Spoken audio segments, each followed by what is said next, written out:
Top quality और consistent performance के लिए सिर्फ सिल्वर पंप्स। टॉप क्वालिटी और कंसिस्टेंट परफॉर्मेंस के लिए सिर्फ सिल्वर पंप्स, नाम याद रखना।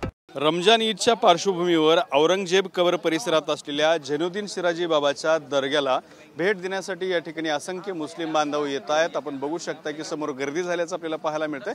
मात्र दुसऱ्या बाजूला अजूनही या कबर परिसरामध्ये पोलीस बंदोबस्त जो आहे तो कायम असल्याचं आपल्याला पाहायला मिळतो। आपण बघू शकता की हे छत्रपती संभाजीनगर पोलीस दलातील कर्मचारी आहेत जे अजूनही या ठिकाणी तैनात असल्याचं आपल्याला पाहायला मिळतं। आणि दुसऱ्या बाजूला औरंगजेब कबर परिसरामध्ये जी काही बॅरिगेटिंग करण्यात आलेली आहे ती बॅरिगेटिंग सुद्धा आजही कायम आहे। त्याचबरोबर सगळे जे नागरिक येत आहेत त्यांचे नाव लिहून घेतले जातात। प्रत्येकाची कबर परिसरामध्ये आतमध्ये तपासणी सुद्धा केली जात असल्याचं आपल्याला पाहायला मिळतंय। आपण पुन्हा एकदा बघू शकता की ही जी बॅरिगेटिंग करण्यात आली होती ती बॅरिगेटिंग अजूनही या ठिकाणी कायम ठेवण्यात आलेली आहे। या ठिकाणावरून एकाच व्यक्तीला आतमध्ये जाता येईल अशा स्वरूपाची व्यवस्था करण्यात आलेली आहे। साधारण 5 तारखेपर्यंत ही अशाच स्वरूपाचा बंदोबस्त आणि बॅरिगेटिंग या ठिकाणी राहण्याची शक्यता असणार आहे। मात्र आज औरंगजेब कबर परिसरामध्ये जी झैनुद्दीन सिराजी बाबाचा दर्गा आहे त्या दर्ग्याला भेट देण्यासाठी हजारो मुस्लिम बांधवांची या ठिकाणी गर्दी होत असताना पाहायला मिळते। त्या पार्श्वभूमीवर सुद्धा प्रशासन सज्ज आहे।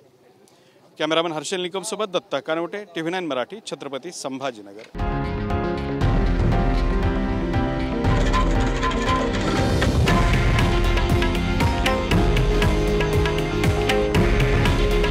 हे आहे देशातील नंबर 1 न्यूज नेटवर्क आणि आपण पाहत आहात TV9 मराठी।